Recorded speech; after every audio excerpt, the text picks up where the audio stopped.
క్రమశిక్షణకి మారుపేరుగా ఉండేటటువంటి కమ్యూనిస్టు పార్టీలో బహిష్కరణ పర్వం అన్నది సంచలనం సృష్టించింది. అది కూడా మొన్నటి ఎన్నికలలో పొత్తులకి సంబంధించినటువంటి వ్యవహారం మీద. అసెంబ్లీ ఎన్నికల్లో పార్టీ అనుసరించిన విధానంతో సిపిఎం రాష్ట్ర శాఖలో ముసలం ముట్టింది. దీంతో కృష్ణా జిల్లాకు చెందిన సీనియర్ నేత ఆర్ రఘు మీద పార్టీ నాయకత్వం బహిష్కరణ వేటు వేసింది. విశ్వసనీయ సమాచారం ప్రకారం రాష్ట్రంలో ఇటీవల జరిగిన ఎన్నికల్లో పార్టీ అనుసరించిన రాజకీయ విధానం, పొత్తుల నిర్ణయాలు రఘు గట్టిగా ప్రశ్నించారు. రాష్ట్రంలో ఏ పార్టీతో పొత్తుకు వెళ్లాలనే విషయమై సిపిఎం నాయకత్వం బ్యాలెన్స్ తప్పిందని, రాష్ట్రంలో పార్టీ బలహీనపడడానికి కేంద్ర రాష్ట్ర నాయకత్వాలదే బాధ్యత అంటూ ఆయన విమర్శించారు. పార్టీ మహాసభల్లో తీసుకున్న నిర్ణయాలను అమలు చేయడం లేదని పేర్కొన్నారు. తన రాజీనామాకు కారణాలు వివరిస్తూ గత నెల 22న రఘు కృష్ణా జిల్లా సిపిఎం కార్యదర్శి వై నరసింహారావుకు రాజీనామా లేఖ ఇచ్చారు.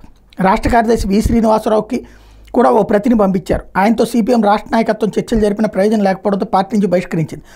రఘును ప్రాథమిక సభ్యత్వం నుంచి కృష్ణా జిల్లా కమిటీ నుంచి బహిష్కరిస్తున్నట్టు వై నరసింహారావు ఈ నెల 14న ప్రకటన విడుదల చేశారు.